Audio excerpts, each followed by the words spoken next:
Apa kabar anak-anakku semuanya? Mudah-mudahan kita semua selalu dalam keadaan sehat walafiat. Sebelum kita mulai pembelajaran hari ini, yuk mari bersama-sama kita mulai baca basmalah. Bismillahirrahmanirrahim. Semoga Allah memberikan kita kemudahan dalam memahami pelajaran hari ini. Amin. Amin ya robbal alamin. Pengertian mabadi khairu ummah. Mabadi khairu ummah adalah gerakan pembentukan identitas dan karakter warga NU melalui upaya penanaman nilai-nilai luhur yang digali dari paham keagamaan NU yang dijadikan sebagai prinsip dasar atau mabadi. Jadi mabadi adalah awal, sedangkan khairu ummah itu adalah bagus. Ya. Mengawali pergerakan pembentukan identitas dan karakter warga NU, ya. Sedangkan gerakan mabadi khairu ummah merupakan langkah awal pembentukan umat terbaik, yaitu khairu ummah. Suatu umat yang mampu melaksanakan tugas-tugas amar ma'ruf nahi mungkar yang merupakan bagian terpenting dari kiprah NU. Karena kedua sendi mutlak diperlukan untuk menopang terwujudnya tata kehidupan yang diridhoi Allah Subhanahu wa Ta'ala. Konsep mabadi khairu ummah sebenarnya diambil dari kandungan Al-Quran surat Al-Imran ayat 110 yang berbunyi Bismillahirrahmanirrahim. Kuntum khaira ummatin ukhrijat linnasi ta'muruna bil ma'rufi wa tanhauna 'anil munkari wa tu'minuna billah. Walau amana ahlul kitabi lakana khairul lahum minhumul mu'minuna wa aktsaruhumul fasikun.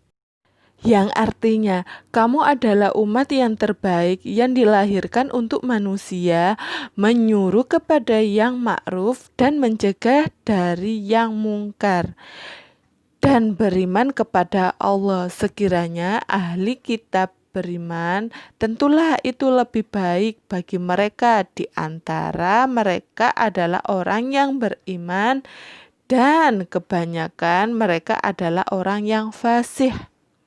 Selanjutnya, sejarah lahirnya mabadi khairu ummah, yaitu secara garis besar mabadi khairu ummah tidak lepas dari situasi NU pada Kongres NU ke-13 tahun 1935, di mana banyak persoalan ekonomi dan kemasyarakatan di satu sisi dengan tidak adanya persatuan pandangan organisasi di sisi lain, sehingga memadatkan kepada HBNU atau Hobsbawang NU, nama lain dari NU untuk saat itu, untuk menyusun gagasan strategi, selangkah awal dan tahapan-tahapan untuk menyelesaikan masalah keumatan, sehingga persoalan semacam ekonomi, sosial, serta perluasan dakwah Ahlussunnah wal Jamaah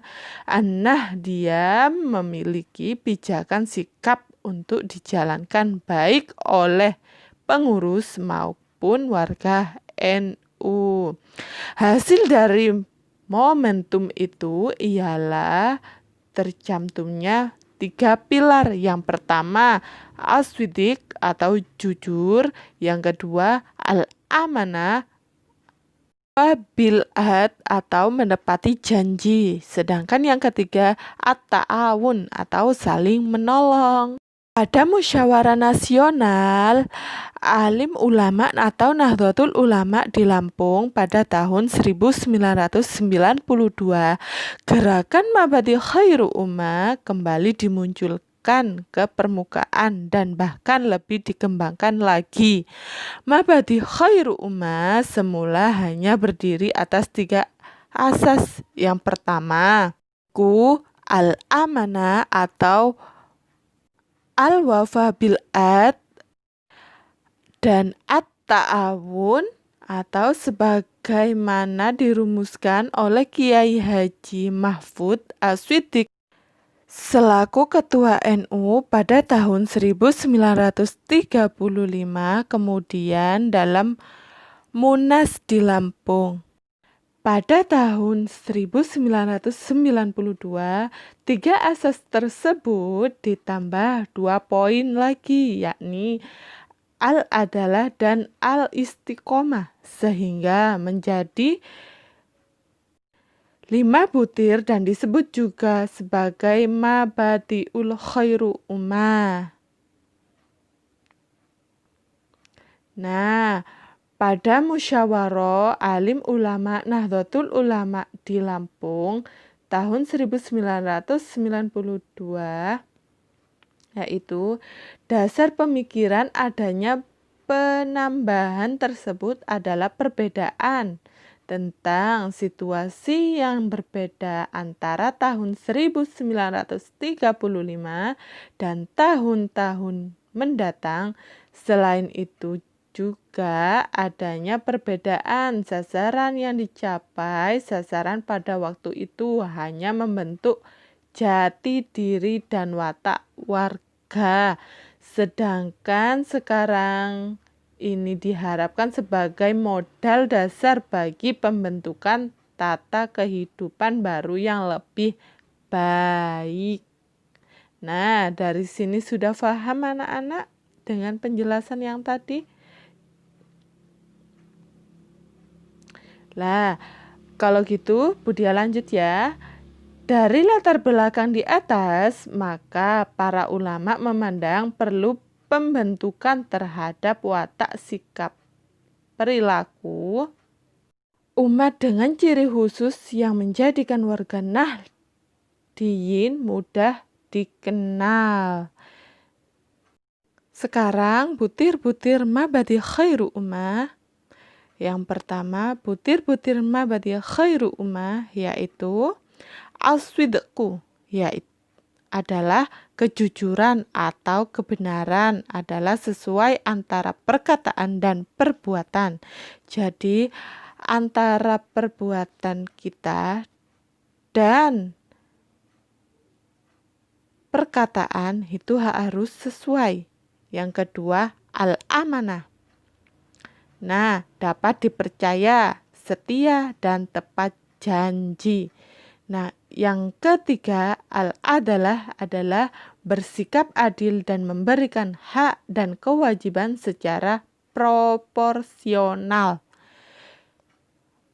Sedangkan al-ta'awun adalah tolong-menolong, setia kawan, dan gotong royong dalam kebaikan dan ketakwaan.